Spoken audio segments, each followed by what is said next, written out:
Today on Running to Him.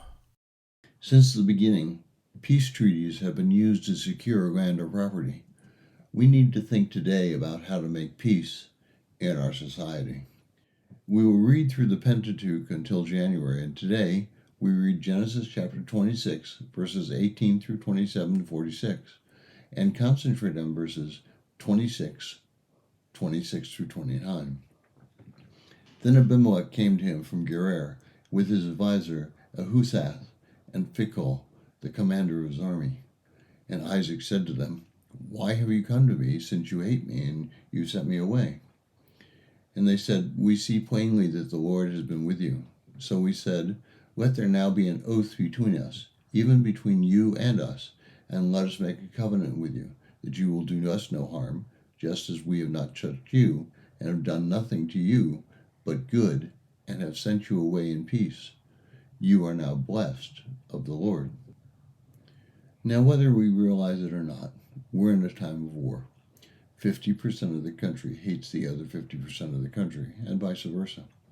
We can't talk to people with whom we disagree, because if we do, the people on our side of the argument will create problems for us by calling our actions traitorous. The other side can't talk to us because they'll also be canceled if they do. We seem to be in some kind of a standoff. We need to think about our country. We live in a country where people have the right to believe what they want and have the right to believe what we want. The problem was then when the Constitution was written, everyone was roughly on the same page. Of course, there were some substantial differences between the writers of the Constitution, slavery and decentralized government as examples. But each man knew that the people's welfare, even the nation's soul, was at stake.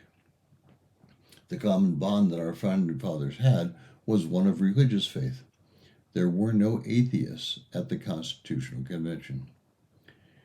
There were differences in beliefs, but each recognized the ability, the requirement to get along. The first 10 amendments to the Constitution exemplify the founding fathers ironing out their differences. Before the Constitution was recommended to be ratified, these 10 amendments were made, and they are a part of the Constitution which was presented to the states to ratify. In their case, they are not additions. They are a part of the beginning, standing as a monument for the desire for peace. But what about Christians? What about the fact that we believe things that may be in direct contravention to what many others believe? How can we bridge that gap? We can reach an agreement, not through negotiation, but by living our lives as the scriptures teach.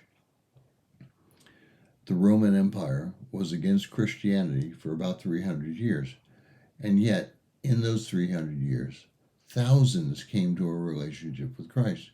Society changed because the population changed. This change was not accomplished by the sword, but by men and women living through Christ. It took 300 years for the world to change. It may take that much time should Christ tarry. But the way that we should live our lives is pleasing, living in a way to please God. The compromise we make with society is to live in such a way that they desire the same life. It will be challenging, but it is possible. Thank you for listening. We pray that today's devotion was meaningful to you. We would love to hear from you. You can use either Facebook or YouTube to like, subscribe, share, and tell others about us. If you would like to contact us, you can reach me at phineasjacobus@runningtohim.net.